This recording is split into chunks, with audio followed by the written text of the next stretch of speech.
आप जान के हैरान होंगे और उतनी ही हैरानी होगी जितनी मुझे हो रही है। सऊदी ने भारत के लिए बयान दिया और पाकिस्तान के लिए चुप्पी साध ली। वही हुआ जिसका डर था। जब सऊदी अरब ने भी दिल्ली धमाके की कड़ी निंदा कर दी। एक दिन बाद इस्लामाबाद में भी एक बड़ा ब्लास्ट हुआ, लेकिन सऊदी अरब ने उस पर कोई बयान जारी नहीं किया। ये बात कही कि हमें दिल्ली के लाल किले के पास हुए विस्फोट की जानकारी मिली। हम स्थिति पर करीब से नजर रख रहे हैं और जरूरत पड़ने पर सहायता देने के लिए तैयार हैं। रूस का भी एक बड़ा बयान सामने आया है। रूस की तरफ से भी दिल्ली ब्लास्ट पर संवेदना जताई गई। संवेदनाएं पीड़ित परिवारों और भारत की जनता के साथ हैं, जो इस निरर्थक त्रासदी का शोक मना रहे हैं। यदि यह घटना आतंकी कृत्य साबित होती है तो इसकी कड़ी से कड़ी निंदा की जानी चाहिए। सवाल करेंगे, इनकी सारी आर्म्ड फोर्सेस जो हमारी सरहदों के पास हैं, इस वक्त अपने स्टेजिंग एरियाज में हैं या हमारे बॉर्डर्स के पास एक्सरसाइजेस कर रही हैं। लिहाजा इनको पाकिस्तान पर हमला करने के लिए अब मजीद किसी तैयारी की जरूरत नहीं थी। उनको सिर्फ एक जवाब चाहिए था और दिल्ली के वाक़े ने इनको वो जवाब पाकिस्तान की सांसें अटकी हुई हैं, क्योंकि इस समय उसे सबसे बड़ा झटका ना भारत दे रहा है, ना तालिबान दे रहा है, बल्कि उससे भी बड़ा झटका उसे सऊदी अरब ने दे दिया है। ये वही सऊदी अरब है जिस पर पाकिस्तान हमेशा भरोसा करता आया, लेकिन इस बार उसके ही सामने ऐसा कदम उठा लिया गया कि पाकिस्तान को ये पूरा मामला विश्वासघात जैसा लग रहा है। अब पूरा पाकिस्तानी मीडिया फट रहा है, पैनल गर्म है और हर तरफ एक ही सवाल गूंज रहा है कि जब भारत में धमाका हुआ, सऊदी अरब ने तुरंत भारत का साथ दिया, पर पाकिस्तान में भी धमाके हुए, कई लोग मारे गए, तो सऊदी चुप क्यों है? पाकिस्तान के लोग और उसकी मीडिया यही सोच सोच कर दुखी है कि हमारी तकलीफ पर सऊदी खड़ा क्यों नहीं हो रहा।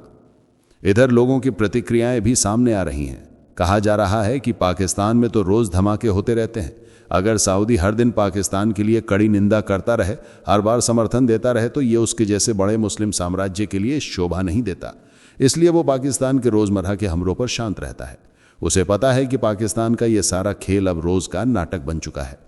लेकिन वहीं भारत के साथ संवेदना व्यक्त कर सऊदी अरब ने यह साफ कर दिया है कि अगर भविष्य में भारत पाकिस्तान पर कोई एक्शन लेता है तो उस समय भी सऊदी अरब पाकिस्तान को बचाने के लिए आगे नहीं आएगा। वो खुले तौर पर भारत के साथ खड़ा रहेगा। अब देखिए, एक तरफ अमेरिका और रूस जैसे बड़े देश दिल्ली धमाके पर भारत के साथ खड़े हैं। दोनों संवेदना जता रहे हैं। अमेरिका ने तो साफ कहा है कि वो जांच में भारत का साथ देने के लिए तैयार है। यह बात कोई छोटा अधिकारी नहीं, बल्कि अमेरिकी विदेश मंत्री खुद कैमरे के सामने आकर यह बात कह चुके हैं। उन्होंने साफ माना है कि भारत बहुत सटीक तरीके से इस आतंकी हमले की जांच कर रहा है और यह हमला पूरी तरह आतंकी साजिश है। और सबको यह भी मालूम है कि इस हमले की डोर पाकिस्तान से जुड़ी हुई है।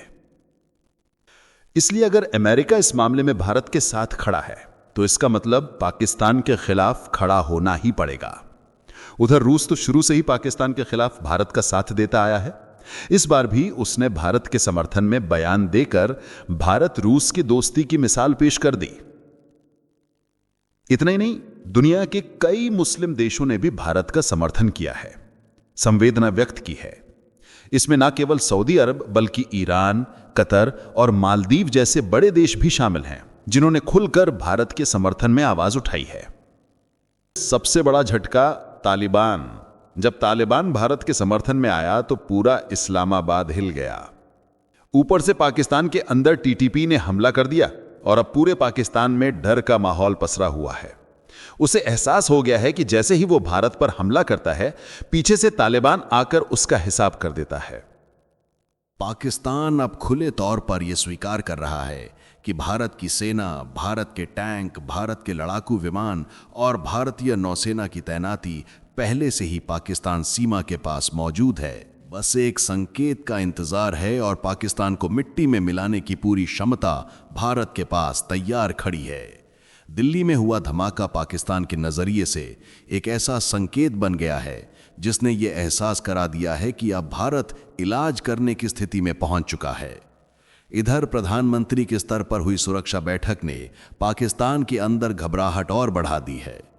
पाकिस्तान को यह अच्छी तरह याद है कि पहले जब जब ऐसी उच्च स्तरीय बैठकें हुई हैं, उसके बाद घटनाएं सीधे उसी के खिलाफ गई हैं और इस बार पूरी परिस्थिति पाकिस्तान के विरुद्ध खड़ी दिखाई दे रही है।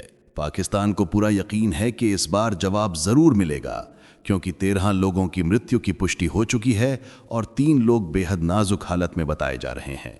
इसका मतलब है कि आतंकियों ने लगभग 20 भारतीयों को निशाना बनाने की कोशिश की है, कई लोगों को घायल किया है और ऐसे हमले का उत्तर मिलना ही चाहिए। इसी कारण अभी पाकिस्तान की पूरी मीडिया में हड़कंप की स्थिति है। हर स्टूडियो में दहशत का माहौल है, हर चर्चा में डर की अनदेखी परतें दिख रही हैं और हर एंकर के चेहरे पर यह साफ पढ़ा जा सकता है कि आगे क्या होने वाला है। इसका साया अब पाकिस्तान को चारों तरफ से घेर कोई चुका है। बयान जारी नहीं किया। क्योंकि कहा यही गया कि जी अगर सऊदी अरब पर अटैक हुआ तो पाकिस्तान पर अटैक समझा जाएगा, अगर पाकिस्तान पर अटैक हुआ तो सऊदी अरब पर अटैक समझा जाएगा। तो भारत के हक में बात कर रहा है, सिर्फ आपको ग्राउंड रियलिटीज बता रहा है कि ऐसा नहीं होता। हमारी तारीख रही है कि हमें बेवकूफ बनाया गया है, बुद्धू बनाया गया है, बुद्धू समझ के हमें बातें बताई जाती हैं, खबरें फीड की जाती हैं। वही सऊदी अरब जिसके साथ पाकिस्तान ने रक्षा समझौता कर रखा है। कोई भी इस तरह की खबर हो, कुछ भी हो, तो वो फौरन इंडिया का नाम लग जाता है कि ये राह की साजिश है, आपको पता है। तो फिर आप ये कैसे उम्मीद रखते हैं कि दूसरी तरफ से ऐसा नहीं कहा जाएगा। लेकिन अब क्योंकि कुछ डिटेल्स और आ रही हैं, उसमें मैं आपको बता देती हूँ। टेरर प्रोब हैज बिगन और suspect doctor Umar's mother and brother have been detained in Pulwama by Jammu and Kashmir police. जो इसके अंदर लोग डिटेन किए गए हैं या जिनके ऊपर कहा जा रहा है उन सबका जो रिलेशन है वो पुलवामा से निकल रहा है। ये हमले हो रहे हैं, उधर हमले हो रहे हैं, इधर से अटैक हो गया, उधर से अटैक हो गया। पिछली दफा ये जंग जो थी ये रवायती जंग थी, लेकिन इस बार अगर खुदा न खास्ता ये जंग हुई तो ये एक गैर रवायती जंग जो है मुमकिन तौर पर बन सकती है। उनकी एयर जो है नेवी है जिसकी एक्सरसाइजेज वो कर रहे हैं और इस टाइम पे तकरीबन 34 नॉटिकल माइल के जो दूरी के ऊपर जो है वो सिर क्रीक के ऊपर दोनों नेवीज जो है वो eyeball to eyeball खड़ी हुई हैं और वो एक अपनी जो लाइव एमुनेशन है वो फायर कर रही हैं।